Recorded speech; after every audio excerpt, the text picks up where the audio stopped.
20 वर्षांच्या खटल्यानंतर मोठा निकाल, सर्व आरोपी निर्दोष। एका माफीच्या साक्षीदारामुळे संपूर्ण खटला फिरला।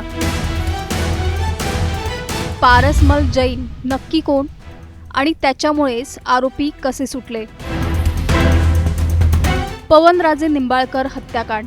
महाराष्ट्राच्या राजकारणाला हादरवून टाकणाऱ्या या प्रकरणाचा अखेर निकाल लागलाय। तब्बल 20 वर्ष न्यायालयात चाललेल्या या खटल्यात पद्मसिंह पाटील यांच्यासह सर्व आरोपींची निर्दोष मुक्तता करण्यात आली। सीबीआयचा तपास, शेकडो साक्षीदार, हजारो पानांचं आरोपपत्र आणि 2 दशकांची न्यायालयीन लढाई, पण शेवटी संपूर्ण खटल्याचं भवितव्य एका व्यक्तीभोवती येऊन थांबलं। ती व्यक्ती म्हणजे माफीचा साक्षीदार पारसमल जैन। सीबीआय ज्याच्या साक्षीच्या आधारावर आरोपीपर्यंत पोहोचली, त्याच पारसमल जैनच्या साक्षीवर न्यायालयाने विश्वास ठेवला नाही। मग हा पारसमल जैन नेमका कोण होता?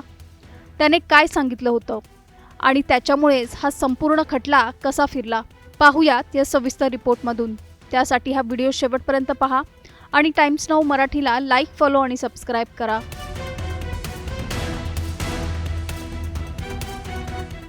9 फेब्रुवारी 2009 ची रात्र। मुंबईच्या मुंब्रा परिसरातील एका क्लबवर क्राईम ब्रांचने छापा टाकला। पोलिसांना एका मोठ्या आरोपीबाबत माहिती मिळाली होती। छाप्यात एका व्यक्तीला ताब्यात घेण्यात आलं। चौकशी दरम्यान त्या व्यक्तीने अशी माहिती दिली की पोलीसही चक्रावले। त्याने सांगितलं की त्याने दरोडा टाकलेला नाही, तर पवनराजे निंबाळकर यांच्या हत्येत सहभाग घेतला आहे। ही व्यक्ती होती पारसमल जैन। त्यावेळी पवनराजे निंबाळकर यांच्या हत्येला जवळपास 3 वर्ष झाली होती। स्थानिक पोलिसांकडून तपास सीबीआयकडे गेला होता। त्यानंतर न्यायालयाच्या आदेशानुसार हा तपास सीबीआयकडे वर्ग करण्यात आला। मात्र कोणत्याही तपास यंत्रणेला ठोस धागेदोरे सापडत नव्हते। अशातच पारसमल जैनच्या कबुलीमुळे तपासाला नवं वळण मिळालं। पारसमल जैनने पुढे असा दावा केला की पोलीस कोठडीत असताना त्याला जामिनासाठी अर्ज करू नको, पुरावे नाहीत आणि पुढे तुला सोडून दिलं जाईल असं सांगण्यात आलं होतं। याच काळात जैनच्या मुलीने एक पत्र पाठवलं। ते पत्र सीबीआयपर्यंत पोहोचलं आणि त्यानंतर सीबीआयने जैनची चौकशी सुरू केली। जैनचा ताबा सीबीआयकडे आला आणि न्यायाधीशांसमोर त्याचा जबाब नोंदवण्यात आला। न्यायालयासमोर दिलेल्या जबाबात पारसमल जैनने दावा केला की पवनराजे निंबाळकर यांच्या हत्येसाठी तब्बल 17 महिने रेकी करण्यात आली होती। हत्येनंतर पैशांची देवाणघेवाण झाली। काही आरोपी पद्मसिंह पाटील यांच्या संपर्कात आले आणि संपूर्ण कट रचण्यात आला, अशी माहिती त्याने दिली। सीबीआयने याच माहितीच्या आधारावर तपासाची दिशा ठरवली। पुढे अनेक आरोपींना अटक करण्यात आली। पद्मसिंह पाटील यांच्यापर्यंत तपास पोहोचला आणि पारसमल जैन या प्रकरणातील माफीचा साक्षीदार बनला। मात्र खटल्याची सुनावणी सुरू असताना परिस्थिती बदलत गेली। न्यायालयाने पारसमल जैनच्या साक्षीची बारकाईने तपासणी केली। त्यावेळी त्याच्या जबाबात अनेक विसंगती आढळून आल्या। काही ठिकाणी तो एक माहिती सांगत होता, तर नंतर त्याच मुद्द्यावर वेगळी माहिती देत होता। काही घटनांच्या तारखा बदलत होत्या, काही भेटींचे तपशील बदलत होते, तर काही ठिकाणांबाबत त्याची माहिती चुकीची आढळली। न्यायालयाने निरीक्षण नोंदवलं की पारसमल जैनने अनेक वेळा आपले जबाब बदलले।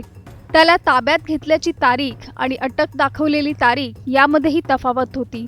त्याने काही महत्त्वाच्या घटनांबाबत परस्पर विरोधी माहिती दिली होती।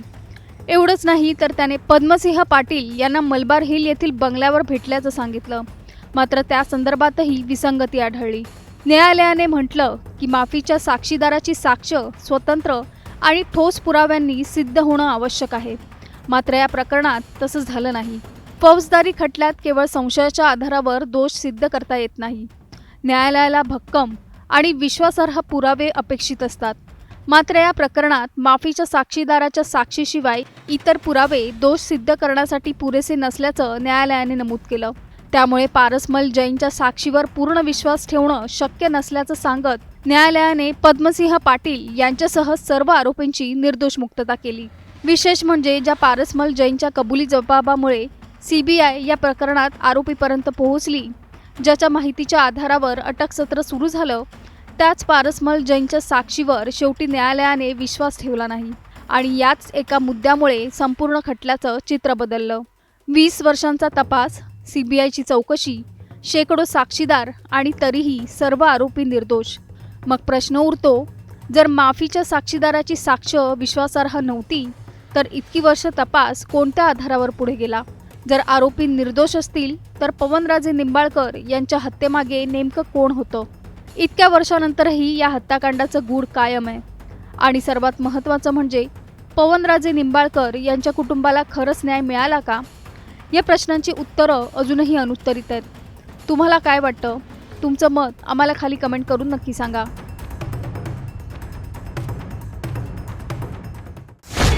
2 दशकांची लढाई आणि सर्व आरोपींची निर्दोष मुक्तता.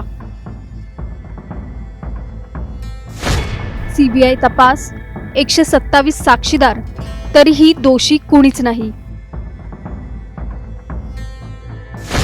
20 वर्षांनंतर पवनराजे निंबाळकर हत्याकांडात मोठा ट्विस्ट. 20 वर्षांपूर्वी महाराष्ट्राच्या राजकारणाला हादरवून टाकणाऱ्या पवनराजे निंबाळकर दुहेरी हत्याकांडाचा अखेर निकाल लागलाय. 2 दशकं न्यायालयात सुरू असलेली लढाई, शेकडो साक्षीदार, सीबीआयचा तपास, राजकीय आरोप प्रत्यारोप आणि हजारो पानांचं आरोपपत्र. पण अखेरीस न्यायालयाने सर्व आरोपींची निर्दोष मुक्तता केली आहे. मग एवढ्या मोठ्या प्रकरणात पुरावे कमी पडले का? माफीच्या साक्षीदाराची साक्ष का फेटाळली गेली? आणि 20 वर्षांच्या या लढाईनंतर न्याय नेमका कुणाच्या बाजूने उभा राहिला? सर्व जाणून घेऊयात या व्हिडिओमधून. त्यासाठी हा व्हिडिओ शेवटपर्यंत पहा आणि टाइम्स नाऊ मराठीला लाईक, फॉलो आणि सबस्क्राईब करा. महाराष्ट्राच्या राजकीय आणि गुन्हेगारी इतिहासातील सर्वाधिक चर्चेत राहिलेल्या पवनराजे निंबाळकर दुहेरी हत्याकांडाचा निकाल अखेर जाहीर झालाय. मुंबई सत्र न्यायालयाने या प्रकरणातील मुख्य आरोपी माजी मंत्री पद्मसिंह पाटील यांच्यासह सर्व आरोपींची निर्दोष मुक्तता केली आहे. न्यायालयात निकाल वाचन सुरू होताच वातावरण अत्यंत तणावपूर्ण होतं. एका बाजूला पद्मसिंह पाटील आणि त्यांचे समर्थक उपस्थित होते, तर दुसऱ्या बाजूला गेली 2 दशकं न्यायासाठी लढणारे पवनराजे निंबाळकर यांचे पुत्र ओमराजे निंबाळकर आणि कुटुंबीय न्यायालयात हजर होते. निकाल वाचताना न्यायाधीशांनी सर्वप्रथम एक महत्त्वाची टिप्पणी केली. एका लोकनेत्याची हत्या होणं ही अत्यंत दुर्दैवी घटना असल्याचं त्यांनी नमूद केलं. त्याचबरोबर या प्रकरणाचा निकाल लागण्यासाठी तब्बल 20 वर्षांचा कालावधी लागला, याबद्दल त्यांनी खंतही व्यक्त केली. या प्रकरणाची सुरुवात 3 जून 2006 रोजी झाली. पवनराजे निंबाळकर आणि त्यांचे चालक समत काझी हे मुंबईहून उस्मानाबादकडे जात असताना कळंबोली परिसरात त्यांच्या वाहनावर गोळीबार करण्यात आला. या हल्ल्यात दोघांचाही मृत्यू झाला आणि संपूर्ण राज्य हादरलं. सुरुवातीला या प्रकरणाचा तपास स्थानिक पोलिसांकडे होता. मात्र तपासावर प्रश्नचिन्ह उपस्थित झाल्यानंतर प्रकरण सीबीआयकडे वर्ग करण्यात आलं.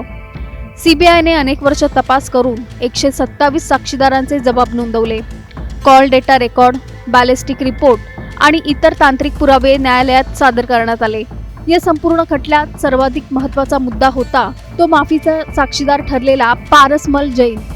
सीबीआयच्या संपूर्ण कथानकाचा पाया मोठ्या प्रमाणात त्याच्या साक्षीवर उभा होता. तपास यंत्रणेने दावा केला होता की राजकीय वैमनस्यातून आणि सुपारी देऊन ही हत्या घडवून आणण्यात आली. मात्र न्यायालयाने निकालात स्पष्टपणे नमूद केलं की माफीच्या साक्षीदाराची साक्ष पूर्णपणे विश्वासार्ह वाटत नाही.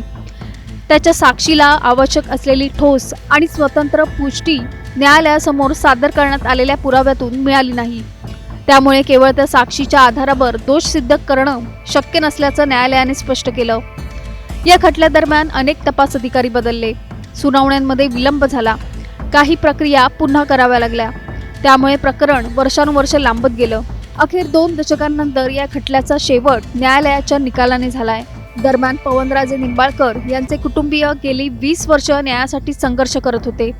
प्रत्येक सुनावणीला उपस्थित राहणारे त्यांचे बंधू आणि न्याय मिळावा म्हणून सातत्याने लढणारे ओमराजे निंबाळकर यांच्यासाठी हा निकाल भावनिकदृष्ट्या महत्त्वाचा आहे.